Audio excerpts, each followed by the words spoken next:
So who makes a better investor? It sounds like a total trick question, doesn't it? But let's just pause and really think about this for a second. Finance is arguably the only industry on earth where a completely uneducated amateur can wildly outperform the most educated experts in the room. I mean, think about it. You would never ever hear a story about a janitor performing a heart transplant better than a Harvard-trained surgeon, right? Or someone with no background designing a skyscraper that puts top architects to shame. No way. But in investing, these stories actually happen. And to understand exactly why, we need to look at two real people. Let's compare these two real-life extremes to really anchor our story here. On the left, we've got Ronald Reed. Ronald was the very first person in his family to even graduate high school. He fixed cars at a gas station for 25 years, swept floors at J.C. Penney for 17 years, and lived his entire life in a super modest $12,000 house. His main hobby? Chopping firewood. Just a truly quiet, incredibly patient life. Now, on the right side, we have Richard Foscone. He was literally everything Ronald was not. A Harvard-educated Merrill Lynch executive with an MBA, constantly praised for his business savvy, and even featured on a 40 under 40 list of super successful business people. He borrowed heavily to expand this massive 18,000 square foot mansion in Connecticut that had 2 elevators, 7 garages, and cost $90 grand a month just to maintain. He lived a life totally fueled by ego and rapid expansion. Okay, the outcome of these two radically different lives is honestly staggering. When Ronald Reed passed away in 2014 at the age of 92, $8 million was his net worth. $8 million. The humble janitor made international headlines. He left $2 million to his stepkids and $6 million to his local hospital and library. There was no secret lottery win here, no massive inheritance. He simply saved what little he could, invested in blue chip stocks, and just waited for decades. Meanwhile, Richard Foscone, well, crushed by massive debt when the 2008 financial crisis hit, he went completely bankrupt. He lost that giant mansion to foreclosure and literally had to tell a bankruptcy judge he had no income. Ronald was patient, Richard was greedy. And honestly, that is all it took to completely eclipse the massive education gap between the two. Or, consider this wild story from our sources. A ridiculously successful tech executive who literally skipped $1,000 gold coins into the Pacific Ocean just for fun. I mean, this guy was a genius who designed and patented key Wi-Fi components in his 20s. But his relationship with money was this toxic mix of deep insecurity and just childish stupidity. He'd carry around stacks of $100 bills just to brag to people. He once handed a hotel manager $5,000 in cash after shattering a lamp, basically just to tell the guy to get out of his face. You might be wondering, how long can behavior like that possibly last? Well, the answer is not long. He eventually went entirely broke. And this brilliantly illustrates our first major shift for today. We have got to stop thinking about money like it's physics, with rigid, unbreakable rules and laws, and start treating it like psychology, which is messy and full of emotion and nuance.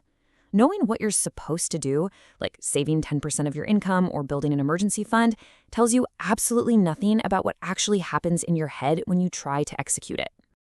Which brings up a fascinating question. Why do otherwise brilliant people do such catastrophic things with their money? Well, it usually boils down to the trap of endless greed.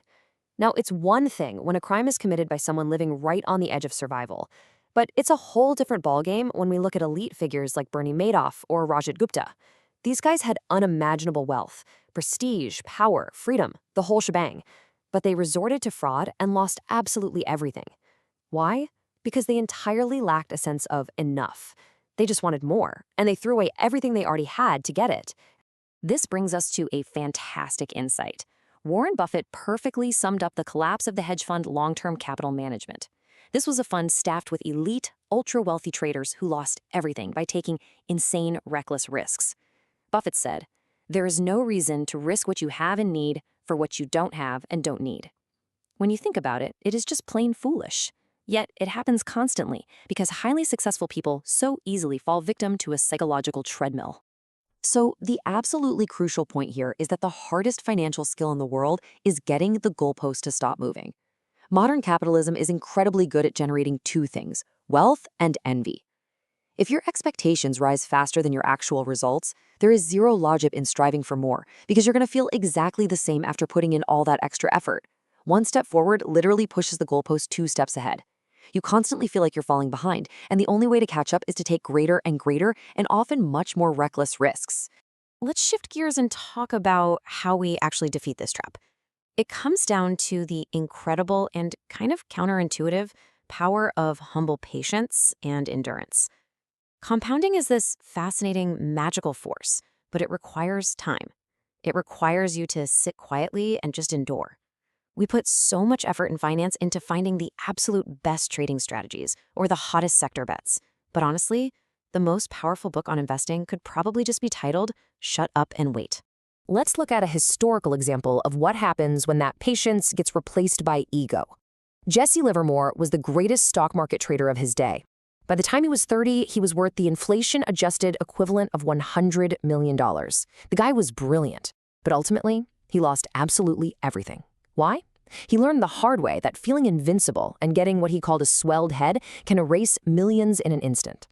He associated good times with the end of bad times, and getting incredibly wealthy just made him feel untouchable. And this brings us to a massive realization that catches so many people completely off guard. Getting money and keeping money are not the same thing at all. In fact, actually, scratch that. They require completely opposite behavioral traits. Capitalism is brutally hard, and there is a really high turnover rate among the wealthiest individuals. Why? Because they don't realize that the exact skills that got them to the top are absolutely not the skills required to keep them there.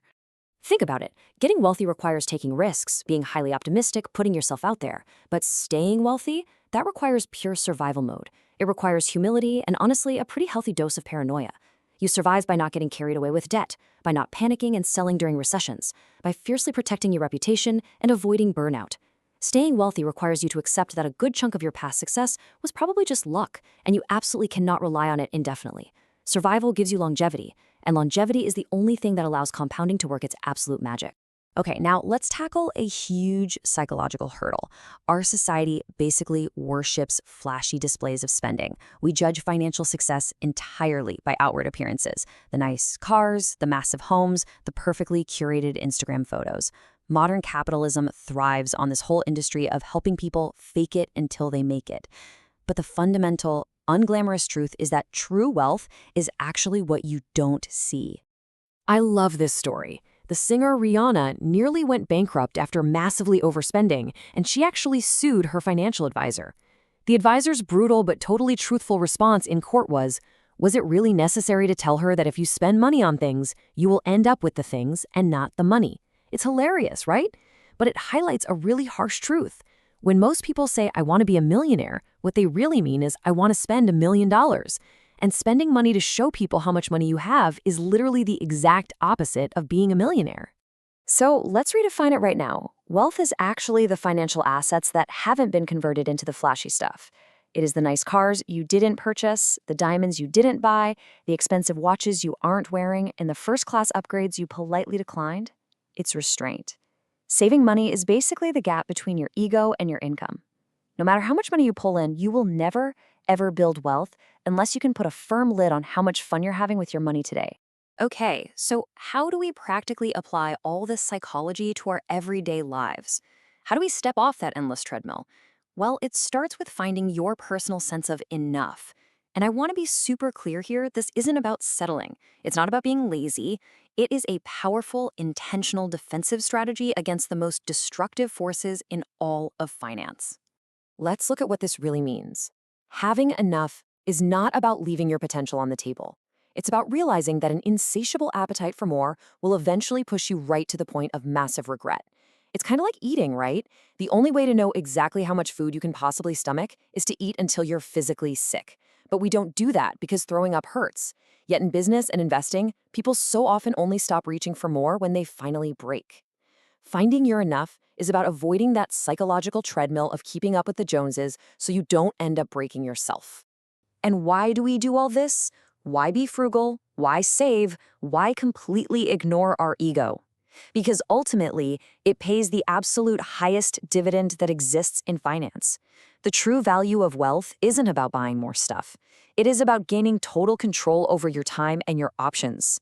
It's the ability to wake up every single morning and say, I can do whatever I want today. That level of absolute independence is the ultimate goal, and it's powered entirely by living comfortably below what you can technically afford. I want to leave you with a provocative thought to challenge how you view your own financial decisions moving forward. Ask yourself, are you playing the role of Richard Foscone, letting your ego and debt dictate a constantly moving goalpost? Or are you playing the role of Ronald Reed, quietly and patiently letting time work in your favor on a solid foundation of enough? The choice has absolutely nothing to do with how smart you are. It's entirely about your behavior. Think about that as you make your very next move.